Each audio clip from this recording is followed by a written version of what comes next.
Hi everyone, and welcome back to the channel. You might remember a few years ago when we tackled our rather steep backyard slope with a fantastic product called the Dirt Locker. Now we had some units left over from that project, and the opportunity popped up to address another tricky hillside, this time on the south side of our house. Now the slope wasn't quite as massive or dramatic as the backyard, but trust me, it still presented its own challenges. We were on a bit of a time crunch on this project, so I didn't get to film every single step or detail.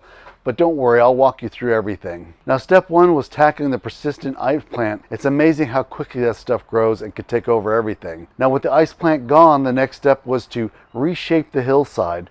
We wanted to create a more manageable slope and importantly establish a path so we can easily get up and down to get to the plants. Now for that top path, we used the native soil. Here in San Diego, we had some native soil that had a little more clay in it, which made it easier to compact it to get up there so I could make a walkway. To fill in the curve of the hill, to create a more even slope for the dirt locker, I brought in some 50-50 mixed soil and I used that and compacted it down to shape the hill. Now, if you live in San Diego, you know we have a constant battle with these little gophers.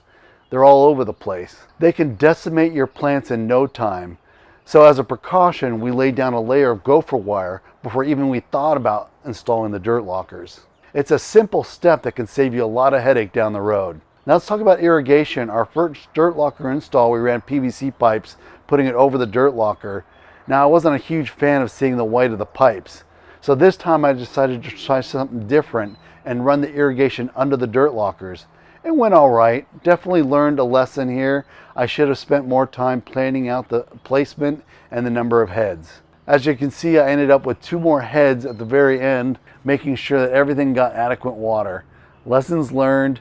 Plan your irrigation thoroughly before you install the dirt locker. All right, now for the star of the show, the dirt lockers. You might remember from our previous video that we interlocked them at the base of the hill and then kind of lifted them up into place. This method definitely works well, especially with a helper. This time I was working solo, so most of the installation I opted to link the lockers manually as I went up the slope. While it got the job done, I have to say interlocking them at the base is definitely the easier and probably better choice if you have an extra set of hands. Working on a hillside, even a small one, could be tiring. Make sure you take the time to use the rebar supports on every single locker for extra stability.